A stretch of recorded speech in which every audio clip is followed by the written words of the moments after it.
여러분 안녕하십니까? 네, 행복한 안식일입니다. 잠깐 광고를 하나 더 드리면 아침에 제가 이미 광고 드렸지만 늦게 오신 분들 계신 것 같아서 저 뒤에 개인적 신앙 부흥의 단계라는 책이 있습니다.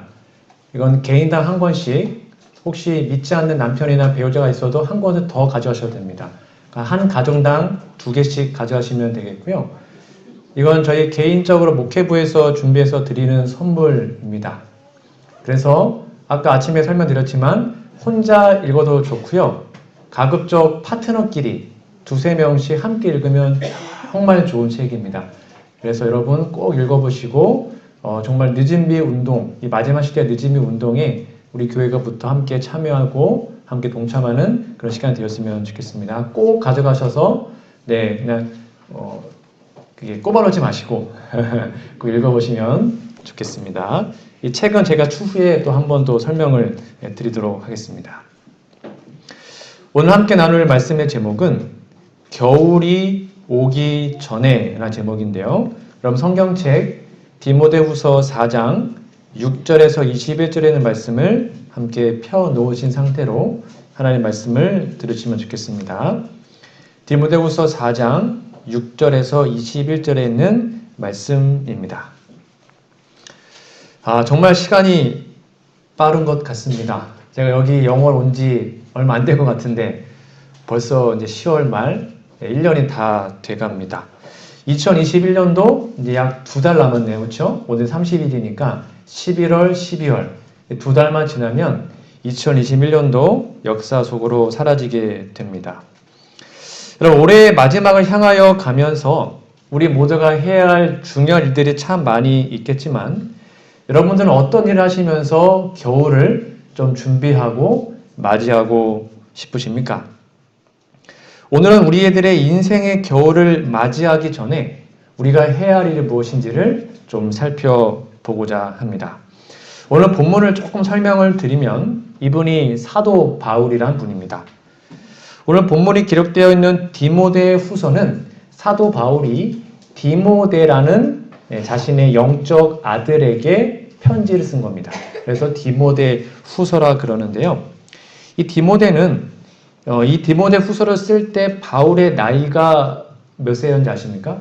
얼굴 딱 봐도 좀 나이 들어 보이죠? 이 디모데 후서를 쓸 때 바울의 나이를 학자들이 계산해 보니까 대략 70세 정도라고 합니다.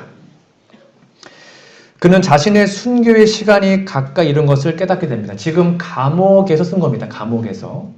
이제 곧 자기가 죽을 것을 직감했어요.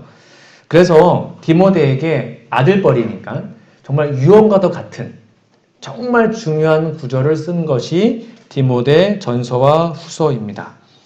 여러분, 디모데 후서 4장 6절에 보면 관제와 같이 벌써 내가 부음이 되고, 이 관제가 뭐냐면 구약 당시 여러 제사가 있지 않습니까? 뭐 번제, 화목제, 속고제 등등등. 근데 이 관제는 뭐냐면 포도주를 부어서 드리는 제사입니다. 그걸 관제라 그래요. 그러니까 관제와 같이 내가 벌써 부음이 됐다. 이게 무슨 말일까요? 마치 포도주를 부어서 하나님께 예배드린 것처럼 내 생명, 내 피가 흘려서 하나님께 나 순교할 거야 라는 말을 지금 돌려서 얘기하고 있는 거예요. 관제와 같이 내가 부음이 되고 나의 떠날 기약이 가까웠다. 나 이제 생명 얼마 남지 않은 것 같아 라고 바울이 말하고 있습니다. 사도 바울은 이 당시가 이제 곧 겨울이 다가오는 요쯤이었습니다. 9월 말 10월 이때가 시기입니다. 그러니까 사도 바울은 그 당시의 계절이었던 겨울뿐만 아니라 자신의 인생의 겨울을 생각하게 됩니다. 나의 떠날 기약이 가까웠다. 이제 곧 죽겠구나. 내 인생의 겨울이 와서 이제 인생을 마감할 것 같은데 어떻게 해야 할까? 그리고 자신의 영적 아들인 디모데에게 마지막으로 편지를 쓰죠. 여러분, 디모데후서 4장 21절을 좀 보실까요? 이 바울의 심정을 좀 느껴보세요. 이제 곧 죽어요. 이 겨울이 지나면 자기가 살지 죽을지를 몰라요. 그래서 급박하게 자신의 아들이었던 디모데에게 말합니다. 겨울 전에 너는 어서 오라. 야, 빨리 와야 돼. 나 너 못 볼 수도 있거든? 그러니까 좀 빨리 와라. 얼마나 가슴 절절한 호소입니까? 으블로와 부대와 리노와 글라우디아와 모든 형제가 다 내게 문안하느니라. 여러분, 심리학 책 중에 인생의 사계절이라는 책이 있습니다. 한번 기회 되서 읽어보시면 참 좋은 책인데요. 그 책에 보면 우리가 사는 세상이 사계절이 있지 않습니까? 봄, 여름, 가을, 겨울. 여러분은 어느 계절을 좋아하세요? 가을 좋아하십니까? 또 다른 분은 어디를 좋아하십니까? 봄, 다 특징마다 있기 때문에 다 좋아하실 텐데, 이렇게 우리들의 삶의 인생도 사계절로 나눌 수가 있다고 합니다. 그게 뭐냐면 봄은 우리 유년기와 청소년기, 여기 파릇파릇한 새싹 같은 아이들 참 부럽지 않습니까? 여름은 청년기, 20, 30대 한창. 그리고 가을은 장년기. 저도 이제 불혹의 나이가 됐기 때문에 저도 이제 장년으로 들어가도 될까요? 여기는 아직 어리지만 하여튼 장년기가 가을이라고 합니다. 그리고 겨울은 노년기. 이제 60대, 70대, 80대 노년기를 겨울이라고 합니다. 그렇다면 여러분들 지금 인생의 어느 계절에 살고 계십니까? 네, 아직 봄이시죠? 인생, 마음은 그쵸? 네, 아마 우리 대부분의 여기 계신 분들은 가을 아니면 겨울 쪽으로 많이 넘어가신 것 같습니다. 여러분, 그런데 이렇게 사계절의, 그러니까 자연계의 사계절과 우리 인생의 사계절은 두 가지의 뚜렷한 차이점이 있다고 합니다. 차이점이 있어요. 우리가 흔히 말하는 사계절, 봄, 여름, 가을, 겨울, 자연계와 우리 인생의 사계절은 차이점이 있습니다. 뭘까요? 첫 번째는 뭐냐면 인생의 사계절은 한 번 지나가면 다시 돌아오지가 않아요. 지금 겨울은 또 그 다음날 또 봄이 오지 않습니까? 계속 순환되는데 인생의 사계절은 순환이 안 돼요. 그냥 봄, 여름, 가을, 겨울 하면 끝. 다시는 봄이 오지 않죠. 우리 예수님을 안 믿는다면, 물론 나중에 하늘 가겠지만. 두 번째는 뭐냐면 인생의 사계절은 꼭 차례대로 오는 것이 아닐 수도 있다는 것입니다. 무슨 말이냐면 자연계는 반드시 봄 다음 여름이죠. 여름 다음에 가을입니다. 가을 다음에 겨울이에요. 근데 인생의 사계절은 봄 다음에 여름이 아니라 바로 겨울로 갈 수도 있다는 거예요. 중간에 죽어버리면 봄도 여름도 가을도 못 경험하고 그냥 바로 겨울로 가는 것입니다. 그러니까 인생의 사계절은 꼭 차례대로 오는 것이 아니에요. 때로는 여름도 가을도 건너뛰고 바로 겨울을 만날 수도 있는 거죠. 그래서 이렇게 파란만장한 삶을 살았던 그 솔로몬이라는 사람이 인생의 겨울이 왔을 때에 이렇게 고백을 합니다. 전도서 12장 1절 2절 말씀에 보면 이게 이제 솔로몬이라는 사람이요, 나이 들어서 노년에 쓴 겁니다. 너는 청년의 때 곧 곤고한 날이 이르기 전에, 여기 포인트는 뭐뭐 하기 전에, 나는 아무 낙이 없다고 할 해가 가까웠기 전에. 여러분, 나는 아무 낙이 없다, 이게 무슨 말이냐면 많은 어르신들이 인생에 재미가 없어. 이제 밥도 먹어도 밥맛도 없고 재미가 없고, 이런 분들 제가 정말 많이 들어봤거든요. 그러니까 이제 노년이 되시면 그러신 것 같아요. 낙이 없다는 것입니다. 다 해봤기 때문에. 그거 하기 전에 너의 창조자를 기억하라. 여러분, 2절에 해와 빛과 달과 별이, 이게 무슨 말인지 알아요? 이게 솔로몬이 우리의 눈, 코, 귀 이거를 형상화한 겁니다. 쉽게 말하면 해와 빛과 달과 별, 눈 어둡기 전에, 귀 먹기 전에, 그 말이에요. 그거 되기 전에, 빛 위에 구름이 다시 일어나기 전에 그리하라, 하나님을 만나라 라고 얘기하고 있습니다. 여기에서 중요한 포인트는 뭐예요? 뭐뭐 이르기 전에, 가깝기 전에, 그렇게 그 상태가 되기 전에 지금 기회가 있을 때 하라는 거예요. 지금 아직도 기회가 있으니 지금 하나님을 만나고 창조주를 기억하고 지금 준비하라는 거죠. 기회가 있을 때 그것을 붙잡으라는 말입니다. 다시 오늘 본문 말씀으로 돌아가 볼까요? 4장 21절에 바울이 뭐라 그래요? 겨울 전에 너는 어서 오라. 아직 겨울 되기 전이니까 지금 시간이 있거든. 그러니까 얼른 좀 나에게로 와라 라고 바울이 얘기하고 있습니다. 이 당시에 겨울은 배가 잘 안 떴다고 합니다. 겨울이 되면 이 풍랑이 참 이렇게 힘들었기 때문에 겨울이 되면 배가 안 뜨기 때문에 한 몇 개월 동안은 어디를 이동할 수가 없었다고 해요. 그래서 속히 오라고 재촉하고 있습니다. 우리가 원하든 원하지 않든 우리들은 모두 인생의 겨울을 맞이할 겁니다. 이미 맞이한 분도 계실 거고요. 우리는 그 겨울을 맞이한 인생을 살아가고 있습니다. 그러므로 인생의 겨울이 오기 전에 하나님께서 주셨던 그 기회, 하나님을 만나고 영생을 준비하고 구원받는 그 기회가 아직 있을 때 우리는 그것을 굳게 붙잡고 준비해야 하는 것이죠. 어느 날 한 외국의 대학생의 대학교 교수님이 강의를 했다고 합니다. 철학과 강의였는데 강의 주제가 이것이었습니다. 만약 당신이 3일 뒤에 반드시 죽는다면 뭘 하고 싶냐? 그래서 이제 소그룹별로 대학생 아이들을 이제 이렇게 토의를 시켰습니다. 여러분은 3일 뒤에 만약에 진짜 죽는다면 여러분 뭘 하고 싶으세요? 3일 뒤에 죽어요. 그러면 3일 동안 뭘 하고 싶으십니까? 네.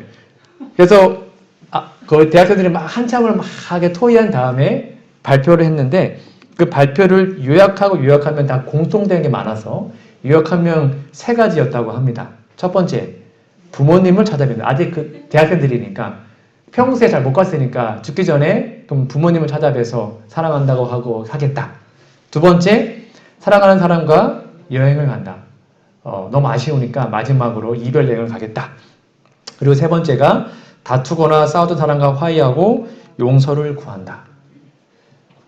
생각보다 죽기 직전에 하는 게 그렇게 어려운 거였습니까? 지극히 단순하고 평범한 거였다는 것입니다. 정말 죽음이 3일 뒤에 온다면 무슨 뭐 돈을 펑펑 쓰겠다 이런 것이 아니었고 정말 소소하고 단순한 거였어요. 이게 그 대학생들의 요약이었습니다. 수많은 사람들이 다 했던 것들에. 그래서 이 대답을 다 들었던 이 교수님이 칠판에 이렇게 썼다고 합니다. 뭐라 썼을까요? Do it now. 지금 바로 하세요. 야, 부모님 찾아뵈는 게 어렵냐? 지금 당장. 여행 가기 어려워? 지금 가고. 화해하는 게 어려워? 지금 해라. 지금 당장 그 일을 해라. 라고 이 철학가 교수님이 딱 얘기하고 수업을 마쳤다라고 합니다. 참 의미 있는 교육이라고 생각합니다. 여러분, 지금 사도 바울은 육신의 겨울만이 아니라 자신의 인생에서 가장 춥고 고독한 겨울을 맞이했습니다. 바울이 여러 번 잡혔지 않습니까? 지금 죽기 직전에 처음에는 이제 로마에 잡혀갔을 때는 많은 친구들이 그의 옆에 있었습니다. 그래서 든든했어요. 그러다가 풀려났습니다. 그리고 또 잡혔거든요. 이때는 많은 사람들이 바울 주변에서 떠났습니다. 다 떠나갔어요. 그걸 이렇게 바울이 호소합니다. 디모데후서 4장 10절에 보니까요. 이때 그 바울의 좀 심정을 생각해 보세요. 70이 다 먹었습니다. 감옥에 혼자 있어요. 외롭고 슬플 때 이렇게 얘기합니다.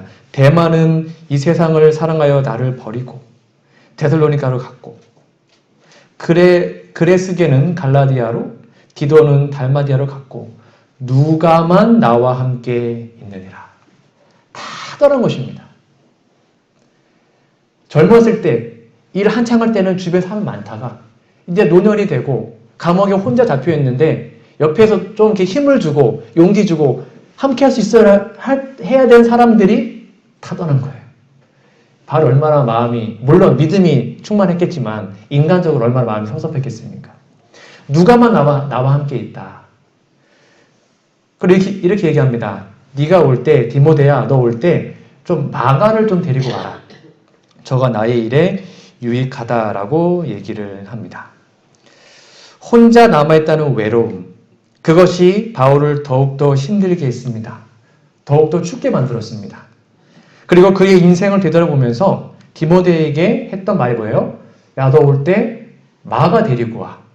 마가를 좀 데리고 오면 좋겠다. 라고 얘기를 합니다. 여러분, 왜 마가를 데리고 오라고 했을까요?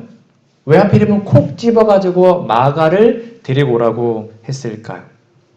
여러분, 마가가 누구죠? 누구인지 혹시 아십니까? 네, 맞습니다. 이 마가는 사도 바울과 함께 여행을 떠냈던 선교 여행의 동반자, 바나바라는 사람 아시죠? 바나바의 조카였습니다. 그래서 1차 여행을 갔을 때에 이 바울과 바나바가 떠날 때 바나바가 추천했습니다. 바울 선생님, 내 조카가 있는데 아주 전도 유망합니다. 잘 키우면 정말 좋을 것 같아요. 같이 데리고 가시죠. 그렇게 하자고 하고는 마가를 데리고 갔어요. 근데 전도 여행이 쉬워요, 어려워요? 어렵거든요. 맨날 매 맞고 핍박당하고 그러니까 이때 마가가 어렵거든요.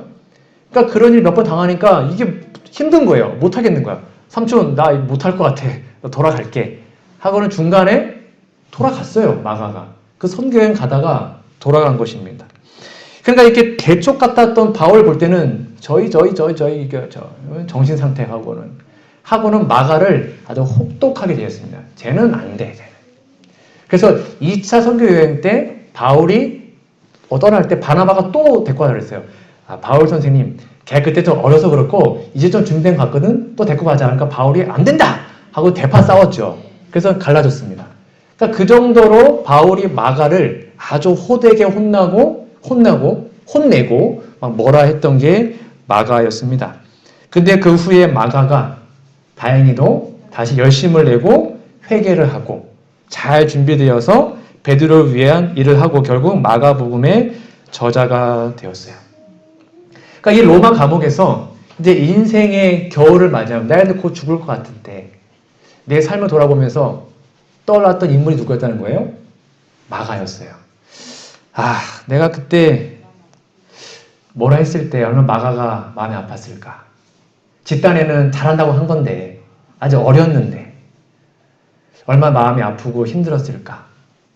물론 마가가 잘못한 게 맞죠. 그래서 혼나야 돼요. 근데 바울이 그렇게 혼낸 거에 대해서 마음이 걸렸던 거예요. 이제 마가를 좀 죽기 전에 만나서 내가 다시 한번 용서를 구하고 화해해야겠다.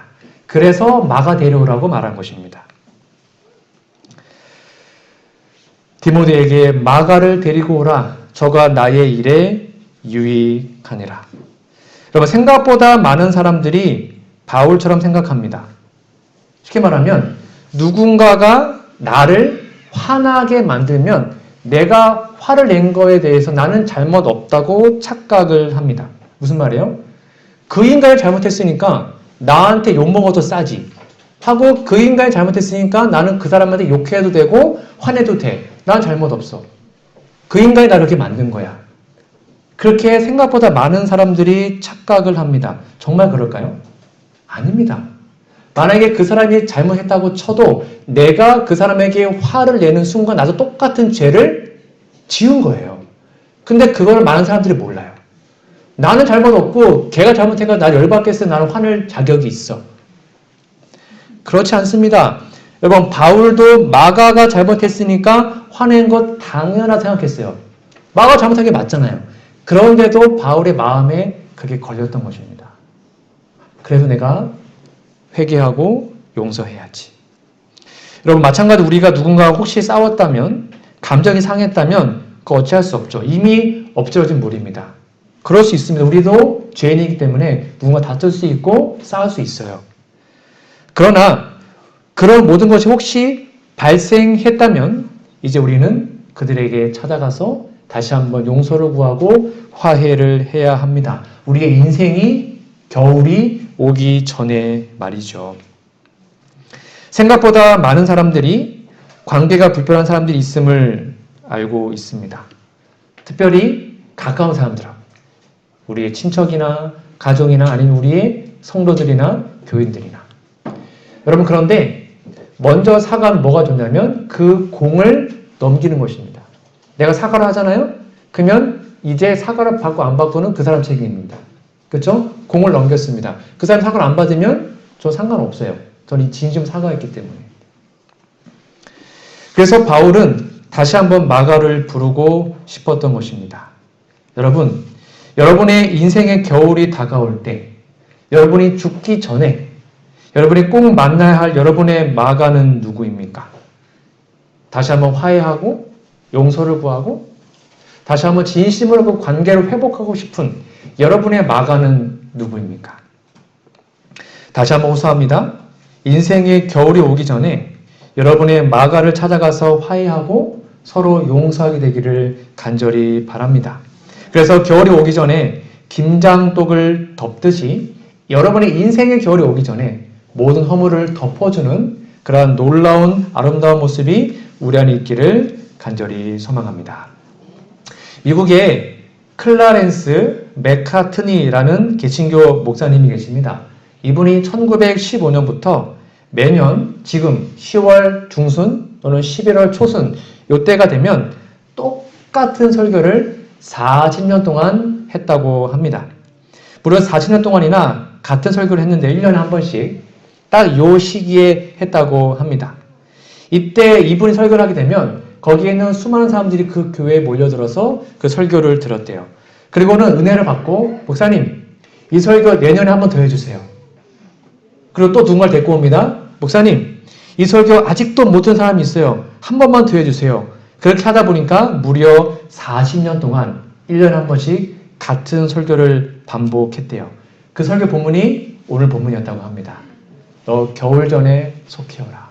겨울이 오기 전에 여러분의 마가를 만나십시오. 여러분의 인생의 겨울이 오기 전에 다시 한번 여러분의 마가를 찾아가서 꼭 용서하시고 화해하시고 사랑을 나누시기 바랍니다. 내가 만약에 숨을 거둘 때에 여러분 나를 미워하는 사람이 한 사람도 없고 내가 미워하는 사람이 한 명도 없다면 그 인생은 성공한 거 아니겠습니까? 그렇지 않습니까? 내가 딱 죽었는데 나를 미워하는 사람이 하나도 없어요. 내가 죽었는데 내가 미워하는 사람이 하나도 없어요. 그럼 그 사람은 구원받은 것입니다. 그런 아름다운 모습이 우리의 모습이 되기를 간절히 소망합니다. 히브리 12장 14절 말씀 함께 읽어볼까요? 시작. 모든 사람으로 더불어 화평함과 거룩함을 쫓으라. 이것이 없이는 아무도 주를 보지 못하리라. 모든 사람입니다.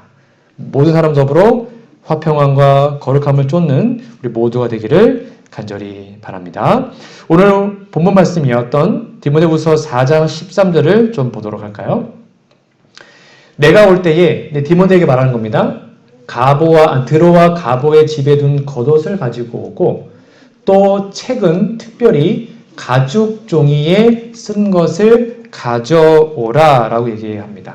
여러분 여기 가죽 종이가 제가 여기 써놨는데 헬라어 언어로 비블리아라고 합니다. 많이 들어보셨죠? 비블리아.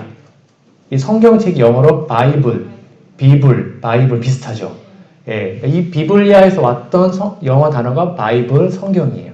그러니까 이 가죽 종이는 뭐 갖고 오라고 하냐면 바울이 야 디모데 너 올 때 성경책 좀 가져와라 라고 당부한 것입니다.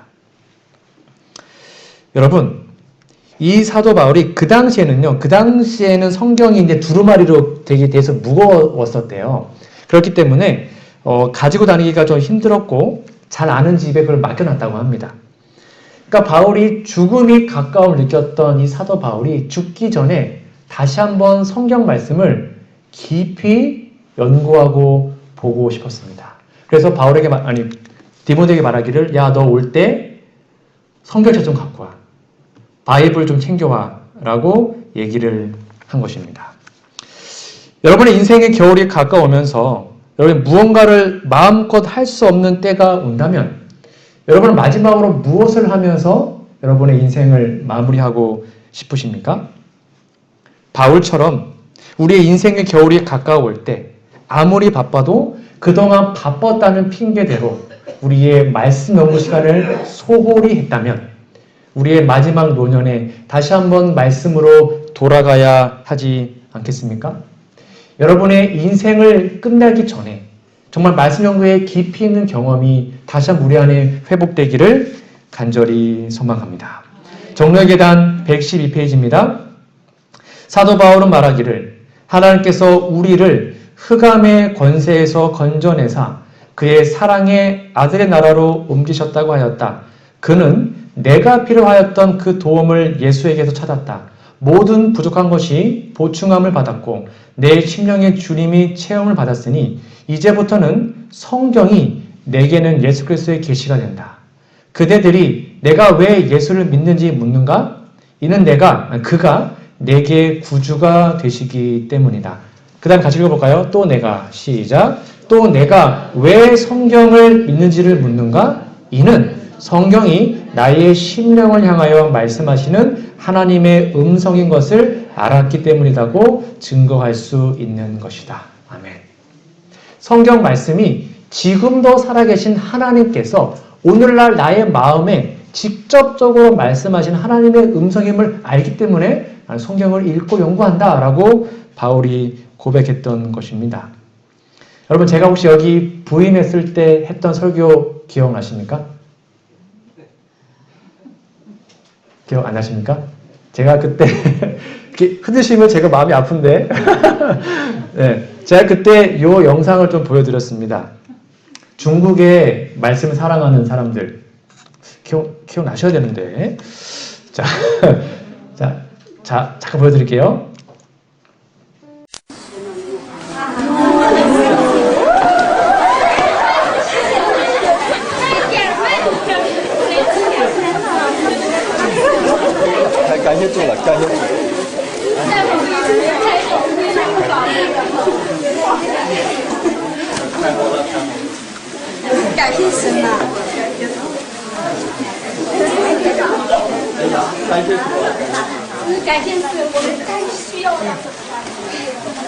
当我看到这本书，我都看到了那些帮助我们的弟兄姊妹们，他们的血和力带回来的，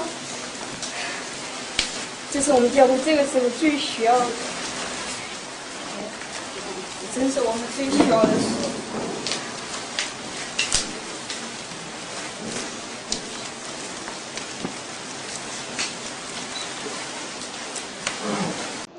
이 사람들이 아까 본 것처럼 성경책을 받고 얼굴에 비비고 정말 눈물 흘리면서 너무 감사하다. 나 정말 성경 가는 게 소원이었는데 너무 행복하다. 이렇게 말을 합니다. 이분들의 이 마음이 여러분 혹시 느껴지십니까? 여러분, 솔직히 여러분들에게 성경은 어떤 의미가 있습니까? 이 성경책. 이 사람들은 이 성경책 갖는 게 평생의 소원이었습니다. 그리고 성경책을 갖자 정말 행복해야 합니다. 그리고 성경책을 정말 열심히 읽었을까요? 열심히 읽었죠. 우리는 어떠합니까? 올해 혹시 성경 통독 여러분 잘하고 계십니까? 잘하고 계시죠? 제가 그때 요 얘기를 해드렸습니다. 기억나시는지요? 성경 절세가 몇 절이다? 31,173절이다. 기억나십니까? 이제 좀 기억나시죠? 1년이 며칠이에요? 365일. 그럼 나누면 하루에 85절만 읽으면 돼요. 하루에 85절. 하루에 85절. 근데 한 절 읽는데 대추 하나님 천지 창조하시느라 뭐 3초도 안 걸리지 않습니까? 넉넉하게 15초를 드리면 하루에 1281초, 약 21분 21초. 그러니까 하루에 20분만 투자하면 누구나 성경을 한번 읽을 수 있습니다. 하루에 몇 분이요? 2시간도 아니고 몇 분이요? 20분. 자, 그럼 여러분 올해 1년 1독을 성공 거의 다 하고 계시는지요? 만약에 올해 아직도 성경을 한 번도 못 읽었다면 우리는 하루에 몇 분도? 20분도 하나님을 만난 것이 아닙니다. 여러분, 그런 신앙 상태로 구원받을 수 있겠습니까? 여러분 생각 어떠하십니까? 성경 하나님의 말씀인데 하루 20분 하나님을 안 만나요.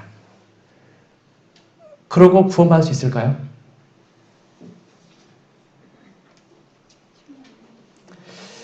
여러분, 성경은 우리에게 이렇게 얘기합니다. 복 있는 사람은 악인의 꾀를 쫓지 아니하며 죄인의 길에 서지 아니하며 오만한 자의 자리에 앉지 아니하고 오직 여호와의 율법을 즐거워하여 그 율법을 주야로 묵상하는 자로다. 성경에서 복이 있다는 게 뭐라 그랬죠? 구원받은 뜻입니다. 그러니까 구원받은 사람은 하나님의 말씀이 뭐가 돼요? 즐겁다라는 것입니다. 성경을 필 때가 가장 즐겁고 행복한 상태가 구원받은 사람의 모습이에요. 간단합니다. 내가 지금 구원받았나? 자가 측정하는 방법이에요. 여러분 성경 볼 때 기쁘지 않고 즐겁지 않고 재밌지 않으면 구원받은 것 아닙니다. 제가 단언합니다. 아니에요. 그러나 우리가 성경 말씀이 정말 즐겁고 행복하고 기쁘고 이 말씀처럼 하나님의 말씀을 읽는 게 기쁘고 행복하다 여러분 구원받는 거 맞아요. 우리의 모습은 어떠한지요? 우리의 인생의 겨울이 올 때에 사도 바울이 성경 박사였습니까? 성경 박사였어요. 구약 다 외웠던 사람입니다. 바리새인이었으니까. 근데 그 바울조차도 인생의 겨울이 오기 전에 뭘 보고 싶었던 거예요? 야, 성경 갖고 와. 나 성경 한번 더 깊이 한번 보고 싶어. 그게 바울의 고백이었어요. 이러한 다윗의 고백이 우리의 고백이 되기를 소망합니다. 좀 같이 읽어볼까요? 시작. 내가 주의 법을 어찌 그리 사랑하는지요. 내가 그것을 종일 묵상하나이다. 주의 말씀의 맛이 내게 어찌 그리 단지요. 내 입에 꿀보다 더하니이다. 내가 주의 계명을 사모함으로 입을 열고 헐떡였나이다. 아멘. 이러한 고백이 그냥 다윗의 고백이 아니라 우리의 고백이 되기를 간절히 소망합니다. 마지막 날 사건들이 이렇게 나와 있습니다. 하나님의 말씀을 연구하라. 그 귀한 약속들을 암송하라. 그러면 우리가 성경을 빼앗기게 될 때라도 여전히 하나님의 말씀을 소유할 수 있게 될 것이다. 이제 곧 말씀을 못 볼 때가 올 것입니다. 성경 말씀을 빼앗길 때가 올 것입니다. 진짜입니다. 그렇게 예언되어 있어요. 그때 그 말씀이 우리의 마음에 새겨져 있다면 사단은 우리를 건드릴 수 없다는 것입니다. 또 하나의 귀한 영상을 좀 보여드리겠습니다.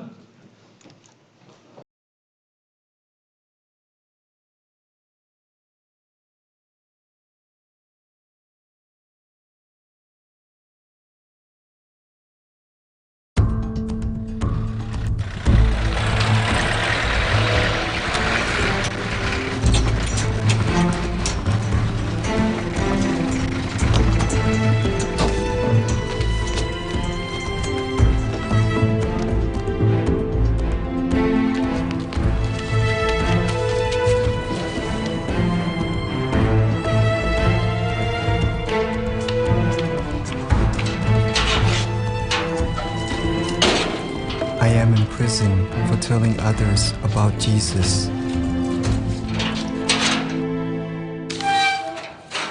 Ini cakap tanya non, ini.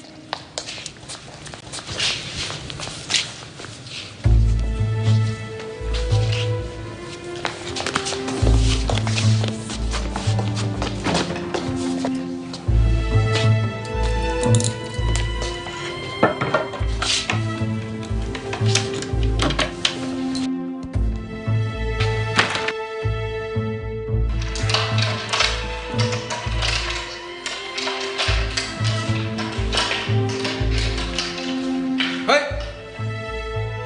tìm người giải đáp America đi. ห็นชื่อสารภาพมาตรงนี้นี่ใส่ตรงนี้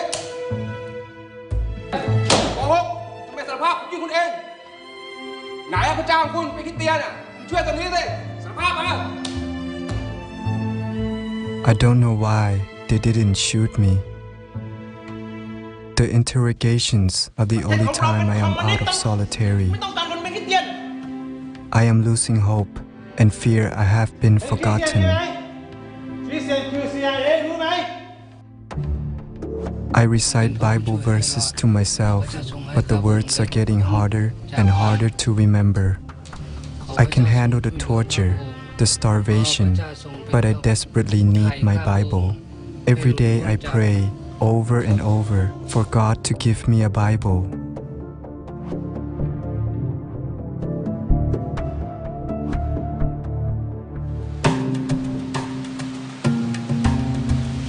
Now I have my chance.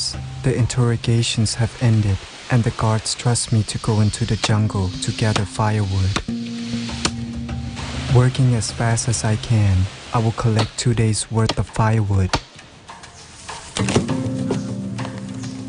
I'll bring 1 bundle back and leave the second bundle in the woods.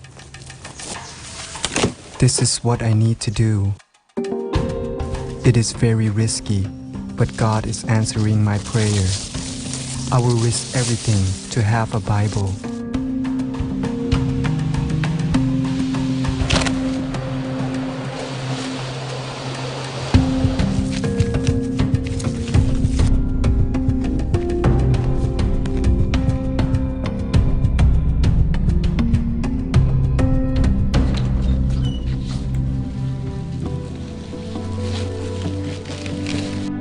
I don't want to leave my wife, but I have to, or she will be in danger. Leaving her is so hard.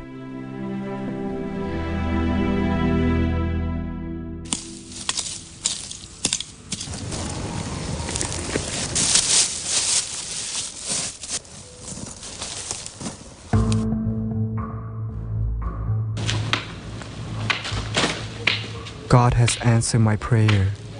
I have a Bible, but I must be careful.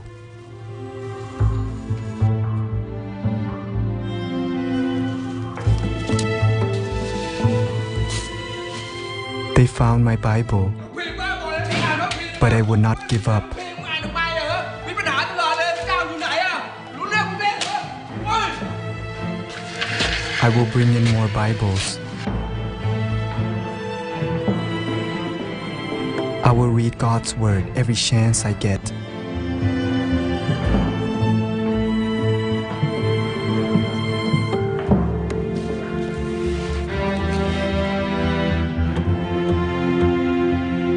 Then the letters นี่ came. อะไรนะคุณจันทร์ไม่รู้ได้ไงเนี่ยชื่อคุณมันจดหมายเนี่ยเนี่ยอะไรเนี่ยอะไรจดหมายจากทั่วโลกไอ้เนี่ย Letters from me. Letters from Christians all over the world.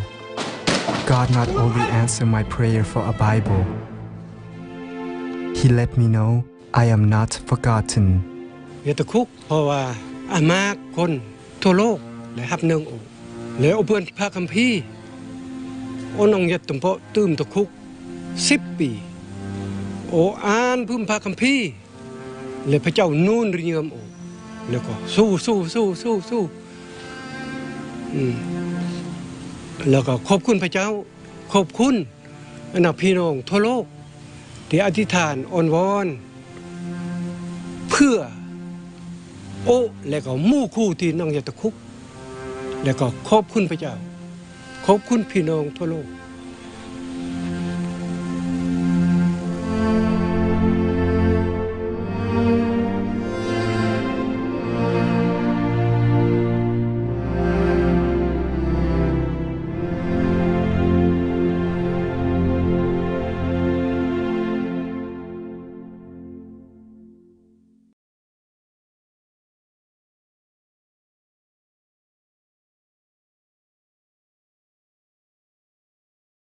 성경책 한 권을 위해 무엇을 할 수 있습니까?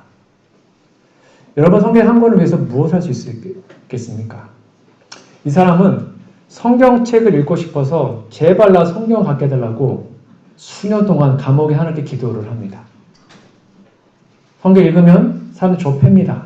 고문합니다. 그래도 성경 읽는 것을 놓치지 않습니다. 계속 읽고 마음에 새기고, 그래서 결국 그 깊은 신앙을 보신 하나님 이 사람을 해방시켜 주신 것입니다. 여러분의 인생의 겨울을 준비하시기 바랍니다. 이제 더 나이가 드셔서 더 눈이 안 보이시고 더 그렇게 되기 전에 다시 한번 우리의 마음속에 성경 말씀을 새겨 놓으시면 좋겠습니다. 그것이 우리의 인생의 겨울을 준비하는 방법이 되는 것입니다. 성경의 진리로 마음을 견고히 방어한 자들 외에는 아무도 최후의 대쟁투를 견디지 못할 것이다. 사단은 그가 성경 연구를 게을리하고 기도를 등한히 하도록 유혹할 수 있는 자는 모두 자기의 공격으로 정복할 수 있다는 것을 잘 안다. 그러므로 그는 사람의 마음을 빼앗기 위하여 온갖 술책을 다 쓴다. 사단은 성경을 못 읽게 하면 그 사람이 멸망당할 것을 알기 때문입니다. 말씀의 결론을 맺겠습니다. 저는 오늘 겨울이 오기 전에 라는 제목으로 하나님의 말씀을 드렸습니다. 봄과 여름이 지나고 이제 가을이 되었습니다. 여러분은 이 겨울을 어떻게 맞이하고 싶으십니까? 김장 다 하셨나요? 김장하고 겨울옷 꺼내고 자동차 타이어를 스노우 타이어로 바꾸는 등등 우리는 모두 겨울을 맞이하기 위해서 준비를 합니다. 그렇다면 우리들의 인생의 겨울을 맞이하기 위해서는 우리는 어떠한 준비를 해야 할까요? 아직 기회가 있습니다. 그러므로 무엇보다 여러분의 마가를 찾아가셔서 화해하고 용서하시고 관계가 회복되는 그 일이 속히 이루어지기를 간절히 바랍니다. 그리고 여러분이 죽을 때에 마지막으로 떠오르는 것이 하나님의 말씀이기를 소망합니다. 그래서 아직 눈이 보이실 때, 아직 귀가 들리실 때에 하나님의 말씀에 깊이 심취하시고 그 말씀을 정말 즐겁고 행복한 마음으로 읽고 또 읽는 우리 모두가 되기를 간절히 소망합니다. 이제 정말로 곧 예수님이 오실 것입니다. 혹독한 시련과 핍박이 오는 그 야곱의 환란의 겨울이 오기 전에 미리 준비하셔서 승리하시는 우리 모두가 되기를 간절히 바라며 오늘 말씀을 마치도록 하겠습니다.